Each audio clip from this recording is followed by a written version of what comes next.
are as equally as important, which is why we're doing them in one video.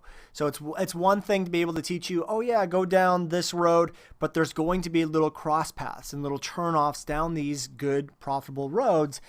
And these are going to be bad roads to go down. So I think addressing who to avoid is equally as important as where to go to get really good clients.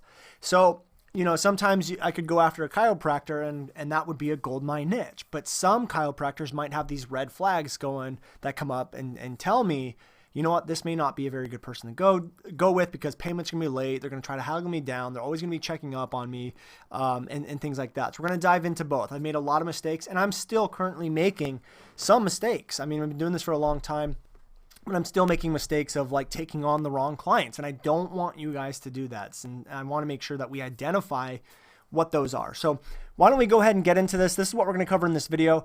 We're going to give you guys the top 20 profitable niches that I use. So you're not going to be limited to these 20 profitable niches, but I at least want to give you a very good idea of where to start because these are the ones that work really well for me. We're going to address the issue. Do I have to stay in my local area? The answer is no. We'll talk about that as well. Determine what niches you should be going for. So we're going to walk you through an exercise that helps you identify which niches are good for your area or whatever area that you want to target. And then we're going to talk about the red flags to look for, like what signals do you need to be aware of that say, hey, this is a bad client, do not take them on. We're going to talk about when to fire clients and who to avoid bringing on. So let's go ahead and dive right into it. We're going to get right into what makes a good client or a great niche for local video marketing.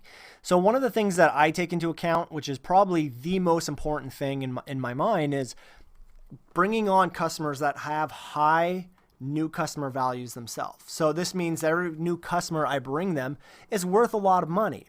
So if I work with the pizza place down the street that makes $20 off every pizza or even $10 profit off every pizza, I have to bring them a lot of new customers in order to make it worth it to pay a monthly advertising fee.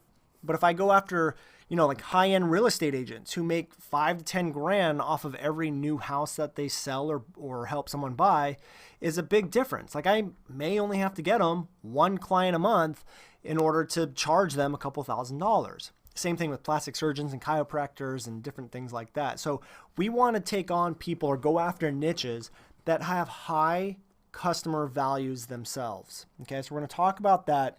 Now, I think one of the things we need to address is when we say high new customer value or lifetime value, we're not talking about like a first purchase, meaning if I bring a storage unit facility, a new client, yeah, they may make $100 their first month, but if the person stays with them over the course of a year, you know, that's a $1,200 client. That's a pretty good size client. So don't look at it as like a one-time deal. It's really more about the lifetime value of a new customer that they get. So we also want to target people that are already doing advertising. We're going to talk about this more throughout the course, but people that are already advertising, businesses that are already advertising, understand the value in advertising. So they're way more open to it. They're not going to try to haggle you on your prices. They're going to understand the value and the cost behind marketing. That's why they're already doing it.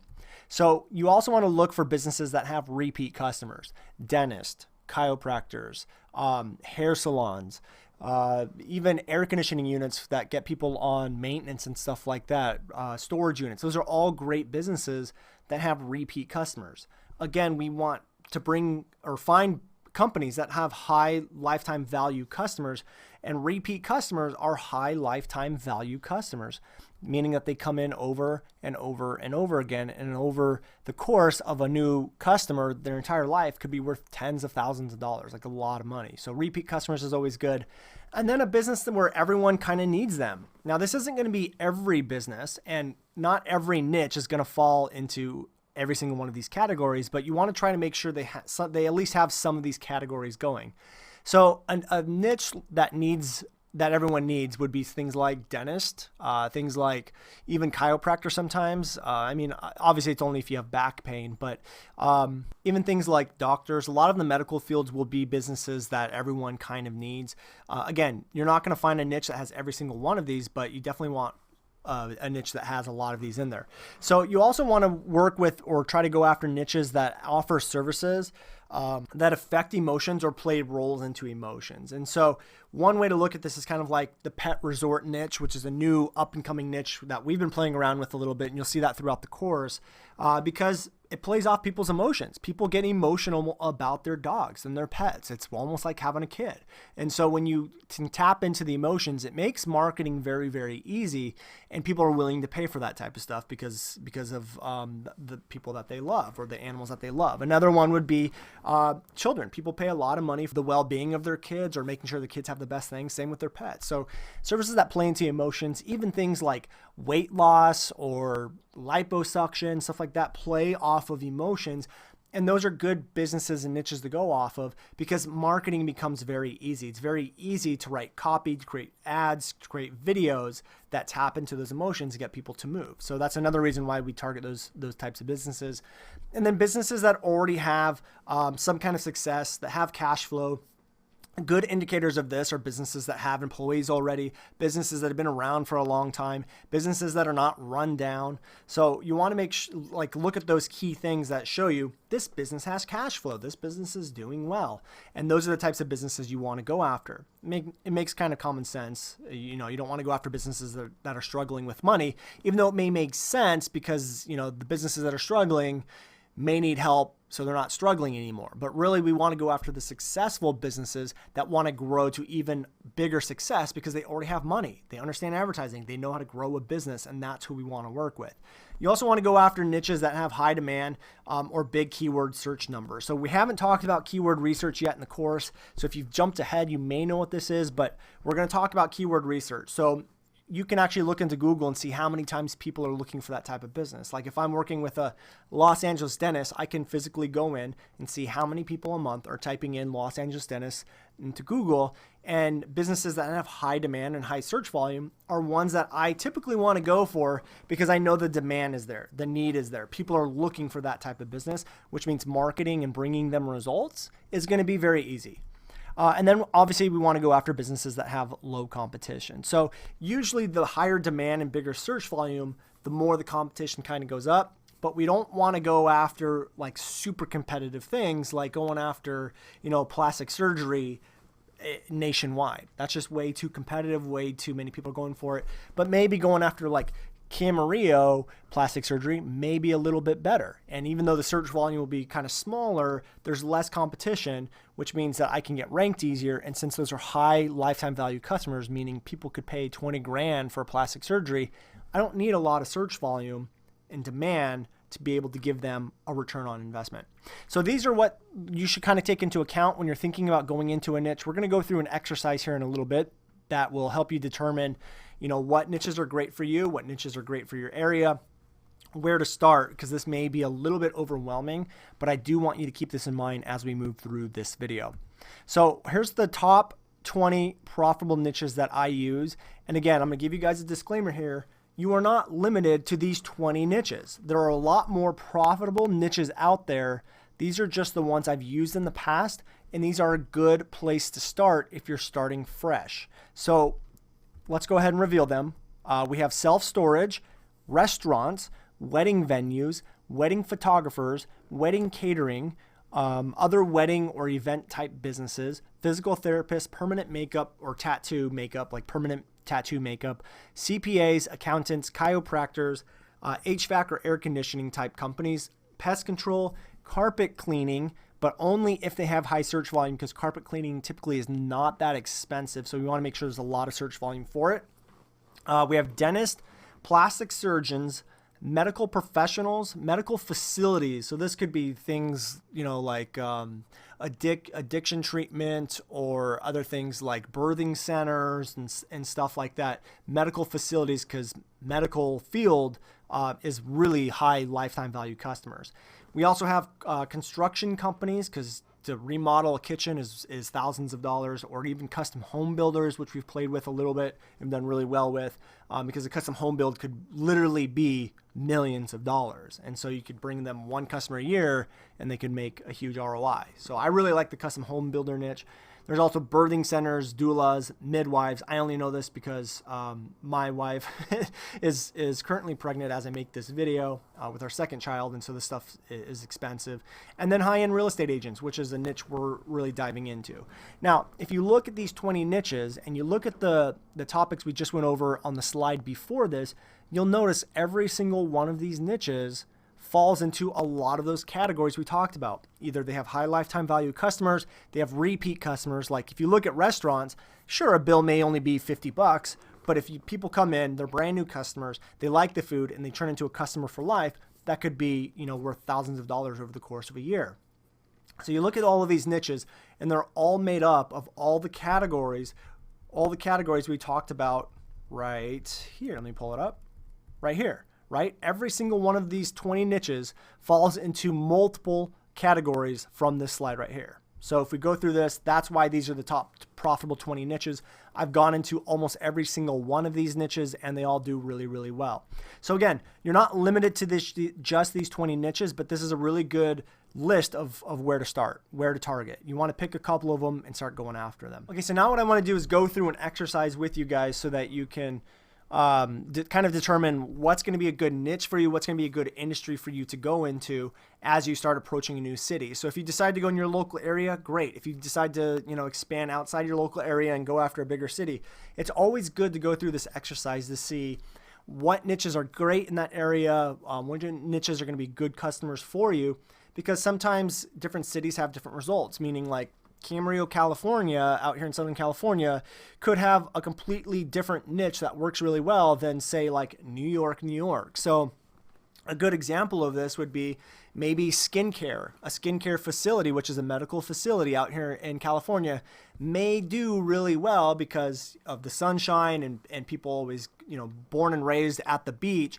may have skin problems down the road where people in New York may not have skin problems. So, different things like that, different factors. And it's just different, even like the city versus, the outskirts of the city could have different niches that work very well. So what we like to do is start with the industry. So we could pick like storage facilities, chiropractors, and then maybe even a third one like AC companies or something along those lines. And then what I do is I'll go through the exercise and say, do they have high lifetime value customers? The answer is yes, and I obviously put an X there, and I go over to the next one. Do they advertise online? Now, we're looking at industries here, so you kind of have to look at the industry as a whole. Do storage facilities advertise online in that city? Just go to Google, type in, storage facility Camarillo. If there are people advertising online, then yeah. And there's other ways to look at this too. You can go into YouTube in different ways and see if people already have videos made, like storage facilities in Camarillo or Thousand Oaks or Los Angeles, and see if they have videos made. If they do, might be a good niche to go into because they've paid for some kind of online advertising. Then offline advertising. These are flyers, newspaper ads, penny savers, anything that's not online and is some form of advertising that they had to pay for. You want to put an X here.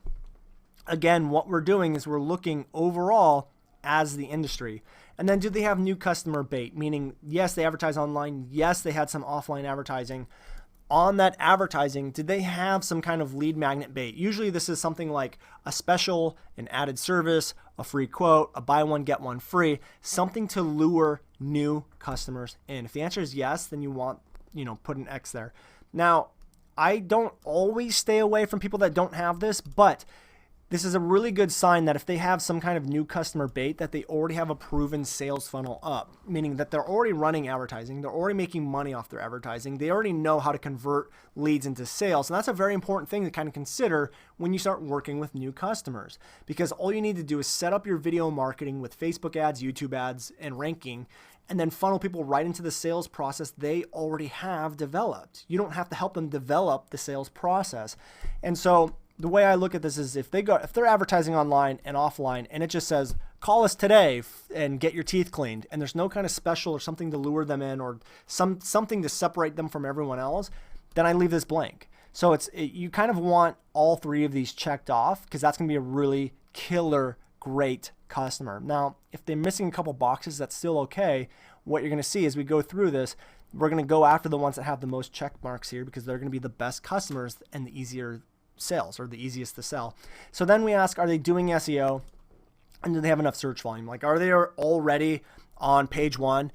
And if they are, put an X there, because we actually want to work with the people that are on page 1 and page 2 because they understand the value in it. And then do they have enough search volume? So you can look at the Google Keyword Research tool, which I can pull up here, and I just did Los Angeles dentist. We're going to go through this in the rest of the course. Don't worry about if you don't understand this, but I can see the keyword Los Angeles dentist is searched 480 times. Los Angeles cosmetic dentist 260, dentist Los Angeles 880. So there's a lot of search volume there. So I'd put an X there. And then if you have any kind of notes, you can put them here, like great one, great company, or great niche, or 3 companies hit all X's or something like that. Whatever you want, any kind of notes you need. And then I go through the industries first, and then I pick the industry I want to go for. So I'm like, okay, Camarillo, the storage unit facilities have all of these marked off, while the chiropractors only had like 2 boxes, and then the AC only had 1. So I'm going to go after storage units first. And then what I start doing is putting the storage unit companies down in here, and then I evaluate the storage unit companies to see which ones are going to be the best ones to go for. And then so obviously you do the same exercise, but it's more individual towards the actual company, and you can see which ones have the most X marks. And then obviously those will be the ones you want to approach first. As you go through the rest of the course, we'll talk about how to approach them and things like that. But this is going to give you a very easy way to break down cities, niches, and specific companies. Okay, so that's the exercise you guys should go through. You should have this form downloadable underneath the video so that you can start going through this yourself and determining what's going to be the best ones for you to do. So let's move on to the rest of the video. Let's go through the topic of, do I have to stay in my local area? Because this is a big one. A lot of people hear local video marketing and they think, oh, I have to work with just my country or city or state or county. And you can work with people all over the world. I have clients on the other side of the continent, other side of the globe. So no, local video marketing doesn't mean just your local area. It means you're bringing local businesses more local customers. Doesn't matter where you are. It's just the fact that you're working with businesses who want more local customers. Okay, so that's what we're kind of doing here. Now, if you do decide to branch out of your area, meaning like your county, it is important to know the niche you're going after. Like, know the specifics of storage facilities or real estate agents or chiropractors. Know the ins and the outs of those niches before you approach them. Because when you're not working with someone who is local and you don't have that face-to-face interaction, they need to make sure that they can trust you, you know your stuff, and you know their industry in and out. That's also why you should do a little bit of research on the area. So for me, I know that I like to go after real estate agents. I know that I like to go after AC companies. I know I like to go after custom home builders. So I know those niches inside and out. And when I approach a different area to try to get a new client, like I could go, hey, I don't have a custom home builder in Kentucky. I'm going to go learn about Kentucky, research it, and then I'm going to deploy my marketing in Kentucky to try to go get a new custom home builder. So I study the area, I know the niches, and then I go after it. You do want to make sure you do have some kind of results first. So I recommend starting in your local area, but make sure you have some kind of results when you approach different areas, because again, you're not going to be able to meet them face to face. So you want to show them, hey, look what I did for this custom home builder, or this real estate agent, or this real estate agent, or this chiropractor, and you can show results and show them that it works in almost every city. Now, I have clients all over the world, so you're not stuck in your local area. But when you do approach these businesses, since you can't have that face-to-face interaction, you need to make sure you know the area, and you need to make sure you know the niche. Okay? So let's move on to the red flags for signals of a bad client. Any client or prospective client that demands that you get paid per lead or sale, if that's not your business model, that's someone you want to stay away from. Basically, they're saying, let me pay you on performance. And although that may sound logical in your mind, it's like going to a restaurant and asking or telling the restaurant, I'm only going to pay you for 50% of your meal because I only liked it 50%, or I gave it a 5 out of 10, right? The restaurants don't make their business based on how you like the food. The price is what the price is. Now, if your business model is pay per lead or pay per sale and you're getting a commission off it, that's fine. But if you're paying a straight fee for ranking, a straight fee for running ads, a straight fee for making the video, you do not want to go down this road. And if they give you a fit about it, then just drop them as a client, because it's going to be a huge headache. Another one is anyone who asks for a discount without giving you more work. meaning you give them the price of the video and you tell them $2,000 for a video, and they come back at you and go, well, what about $800? And they don't say, well, what if we do $1,000 a video, but we do 5 of them, right? Bulk discounts are okay, but if they're asking for a discount without actually giving you more work, that's someone to stay away from. Anyone that asks for contact info of past clients for referrals, I typically stay away from. Again, this may sound logical, but from my experience, every single one of the clients who said, can I have the phone numbers and names and contact information of your past clients to get some referrals, have been awful clients. If you do your sales pitch the right way, you have social proof, you show them that you can bring them results, there should be no need for them to spend time to go ask for your referrals. And I've often found out that these types of people are the ones that are afraid to pay you. And you don't want to have people that are afraid to pay you. They want to make sure they're not going to get burned and all this other stuff. You want clients that are eager to get started with you and can only see possibilities. So things like showing them past results is okay. Like if they ask you, well, what's your experience like with other real estate agents or other chiropractors or other dentists, and you give actual results, that's okay. But if they're asking for contact information of your past clients, that's a big red flag to run the other way. Now, if anyone asks you for discounts on your services and promises you more work, you usually want to stay away from them. So don't let people lure you in with promises. And what you want to do is kind of flip it on them with a bulk one-time offer. So for me, if someone came to me and said, if this one video goes well, I have 10 more ready for you. So can we lower the price on this first one in hopes that, you do a good job and I'm going to give you the 10? That's a promise, right? They're promising they're going to give me the 10. There's no hard money on the table. There's no written check. I don't build my business off of promises, and you should not either. So what I usually like to do is say, well, I'm not going to give you a discount on my services because my price is what my price is. But if you want to pay me for all 10 videos now, I can give you a discount on it. If not, then we can start with the first one. If it goes well, we can take on the other ones at the normal rate. And so that way they can either get a discount by giving me all of them, or it's normal rate for all of them. So I've been promised with everything from like, let me put you on the advisory board of my company for a discount on your services. Let me give you 10 more videos if this one goes well. I've had every single kind of promise in exchange for a discount you can even imagine. So I don't work off of promises, and you should not either. And if they offer you anything but money as a form of payment, usually I will go the other way. I have done bartering in the past, but I'm not building a business off of bartering. Again, every once in a while I do barter, but typically people that have to barter for things or bartering is their first initial thought of like how they're going to pay for it, it's probably a client you don't want to go after. Now, if they want reports more than monthly, I usually run the other way. Like they go, can you update me every day? Can you update me weekly? Can you update me bi-weekly? I update people once a month. If they don't like it, I go the other way because successful business owners who like to invest in advertising don't even have the time to go and look into this stuff more than once a month anyways. Like if I was to take on or pay for a service and they sent me updates every day, I would get annoyed because I don't want to sit there and monitor it, right? I have other things to do. I'm running a successful business. The other thing is if they ask you to price based off your performance, that's kind of similar to the one at the top. You want to run the other way. So again, restaurants don't charge based off how much you like the food, and dentists don't charge you based on how much you liked the teeth cleaning, right? So you don't want to charge or get billed based off of, or bill people based off of the performance. Your price is what your price is. Now, the rule of thumb here is that bad clients will generally try to get you to lower your price, while the good clients are going to be wondering why your prices are so low. Your rates are what your rates are. If you start going really low on your pricing, the good clients who can write down $1,000 a month, $2,000 a month, $5,000 a month, $10,000 a month checks to you are the ones who wonder why you're charging $300 a video, right? They have big red flags in their mind of like, why is this person so cheap?